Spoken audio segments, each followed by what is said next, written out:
Assalamualaikum warahmatullahi wabarakatuh. Alhamdulillah, alhamdulillahilladzi an'ama alaina binikmatil iman wal islam. Ashhadu an la ilaha illallahul malikul alam wa ashhadu anna muhammadan abduhu wa rasuluhu sahibul maqam. Allahumma salli ala sayyidina Muhammad wa ala alihi wa sahbihi biraratil kiram, amma ba'd. Bersyukur kepada Allah Subhanahu wa ta'ala. Salawat dan salam mudah-mudahan tercurahkan pada Habibana Nabiyana Muhammad sallallahu alaihi wasallam alaih. Bapak Ibu jamaah rahimakumullah, melanjutkan bahasan kita terdahulu, yaitu tentang ciri-ciri amal ibadah yang diterima oleh Allah Subhanahu wa ta'ala. Pada bahasan yang lalu kita sudah bahas dua ciri. Ciri yang pertama, orang yang amal ibadahnya diterima oleh Allah Subhanahu wa ta'ala akan bertambah semangatnya dalam beramal kebaikan dan ketaatan kepada Allah. Ciri yang kedua, orang yang amalnya diterima oleh Allah Subhanahu wa ta'ala adalah menimbulkan akhlakul karimah, akan berubah menjadi akhlakul Qur'ani. Yang tadinya tidak baik akan berubah menjadi baik. Yang tadinya baik akan berubah menjadi lebih baik. Yang tadinya sebelum ibadah pelit, maka menjadi dermawan. Bapak Ibu jamaah rahimakumullah, mari kita lanjutkan. Ciri yang ketiga, orang yang amal ibadahnya diterima oleh Allah Subhanahu wa ta'ala, doanya akan dikabulkan oleh Allah. Hadis Rasulullah sallallahu alaihi wasallam riwayat Bukhari Muslim yang diriwayatkan oleh Abu Rahman Abdullah bin Umar bin Khattab radhiyallahu anhuma qala sami'tu Rasulullah sallallahu alaihi wasallam yaqul. Dari Abu Abdurrahman, yaitu Abdullah bin Umar bin Khattab, saya pernah mendengar Rasulullah sallallahu alaihi wasallam bercerita. Kata Rasulullah sallallahu alaihi wasallam, ada 3 orang sebelum zamanmu yang melakukan perjalanan karena sesuatu hal mereka harus berlindung dalam suatu goa. Qadarullah, ada batu yang menggelinding dan menutup pintu goa. Mereka tidak bisa keluar dari goa itu. Setelah berusaha mendorong pun mereka tidak bisa. Mereka berkata bahwasanya tidak ada yang dapat menyelamatkan mereka kecuali berdoa kepada Allah dengan menyebutkan amalan baik mereka. Rasulullah SAW melanjutkan ceritanya. Faqala rajulun minhum, maka berkata salah satu dari mereka, Allahumma ya Allah, saya mempunyai orang tua yang sudah sepuh dan renta. Setiap malam saya selalu memberikan susu kepada mereka. Bahkan saya tidak memberikan susu kepada yang lain sebelum mereka minum.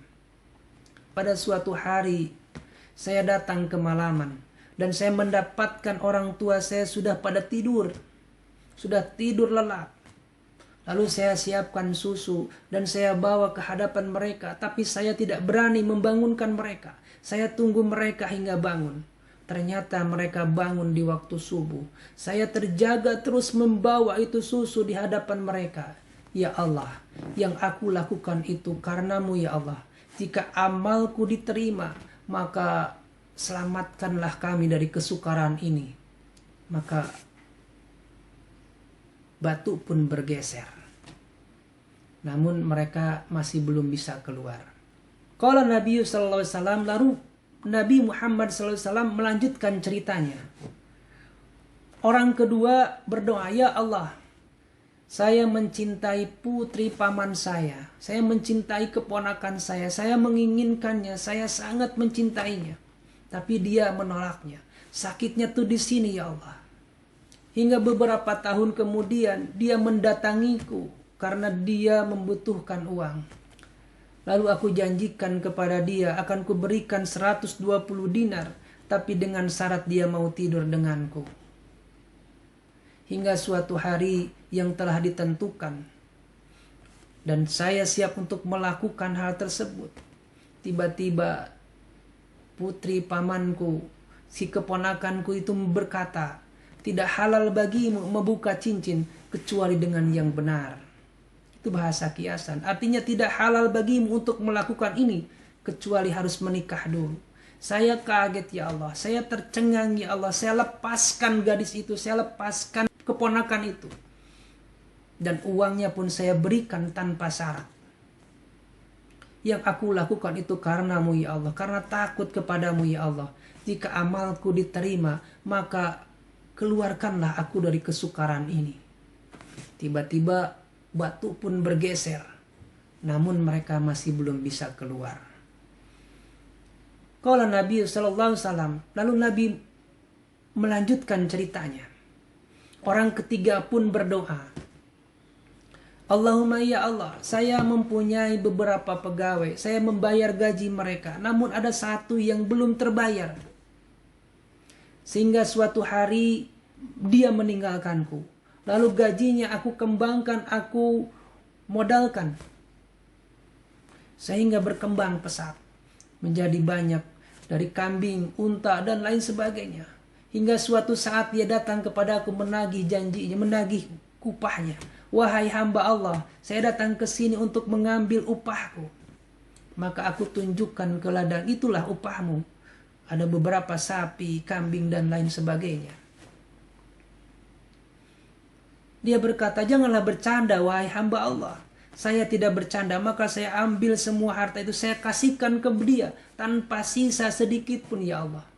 Yang aku lakukan karenamu ya Allah, karena itu bukan hakku, karena itu bukan hartaku.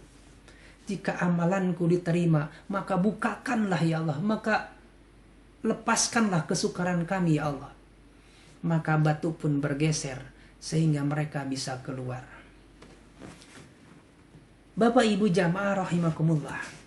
Dari hadis tersebut bisa disimpulkan bahwa kita disyariahkan, disunnahkan untuk berdoa kepada Allah, bisa tawasul bi amal, bisa tawasul dengan amal kebaikan kita.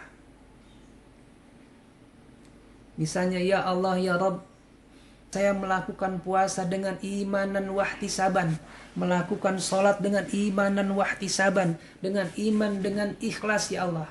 Jika amal itu diterima ya Allah ya Rabb, berikanlah kepadaku kemudahan, berikanlah kepadaku keberkahan, berikanlah kepadaku keluarga yang sakinah, mawaddah warahmah, anak-anak yang soleh-solehah. Boleh, bahkan disunnahkan untuk berdoa dengan tawasul bi amal.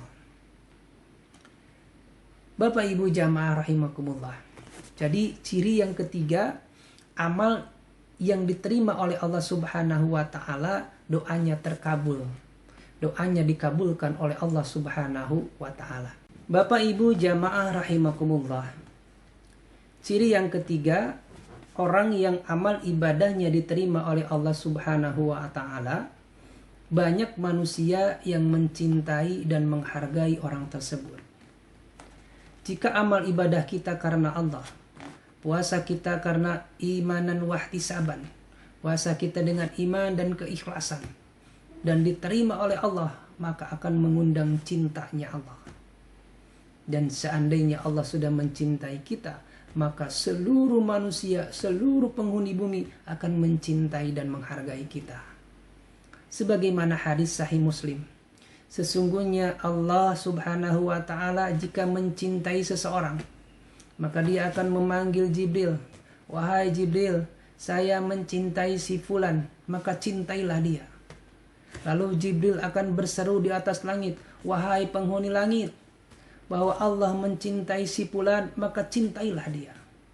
Lalu begitu pula dengan penghuni bumi, bahkan mencintai si fulan. Tapi sebaliknya, jika Allah telah membenci seseorang, maka seluruh penghuni langit, seluruh penghuni bumi akan membencinya. Na'udzubillah, tsumma na'udzubillahi min dzalik. Bapak Ibu jamaah rahimakumullah. Jadi kalau amal ibadah kita diterima oleh Allah Subhanahu wa taala dan mengundang cintanya Allah, maka seluruh penghuni bumi ini, seluruh penghuni langit ini akan mencintai kita. Amin ya Allah ya rabbal alamin. Ciri yang keempat, ciri orang yang amal ibadahnya diterima oleh Allah Subhanahu wa taala, dia akan merasa amal solehnya belum sempurna, merasa kecil serta tidak ujub dengan ibadah yang sudah ia perbuat. Salah satu kebiasaan buruk kita kadang-kadang suka update status tentang ibadah yang telah kita lakukan. Kita tahajud malam-malam, jam 3 ketik status, ya Allah, alhamdulillah, tenang hati ini setelah melakukan tahajud. Terus jepret kita foto lagi sujud. Boleh update status, boleh, tapi dengan niat nawaitu untuk mengajak supaya orang ikut melakukan ibadah seperti kita. Cuman hati-hati, jaga hati kita. Kalau hati kita masih belum bisa terjaga dari ujub ria, mengharapkan like dari netizen, itu berarti ibadah kita masih ingin dilihat orang. Kalau masih belum bisa menjaga hati, lebih baik jangan. Sebab ciri-ciri amal ibadah yang diterima oleh Allah Subhanahu wa Ta'ala, dia tidak ujub dengan ibadah yang telah dia perbuat. Dia merasa amal solehnya belum sempurna, merasa kecil. Ada sebuah renungan indah dari Imam Ibnu Qayyim rahimullah. Bagaimana kata Ibnu Qayyim?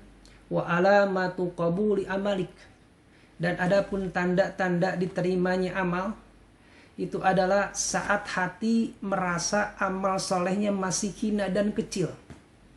Sampai orang yang benar-benar mengenal Allah itu akan selalu beristighfar setiap usai melaksanakan ibadah. Adalah Nabi Muhammad SAW, bila selesai salat, dia mengucapkan istighfar 3 kali.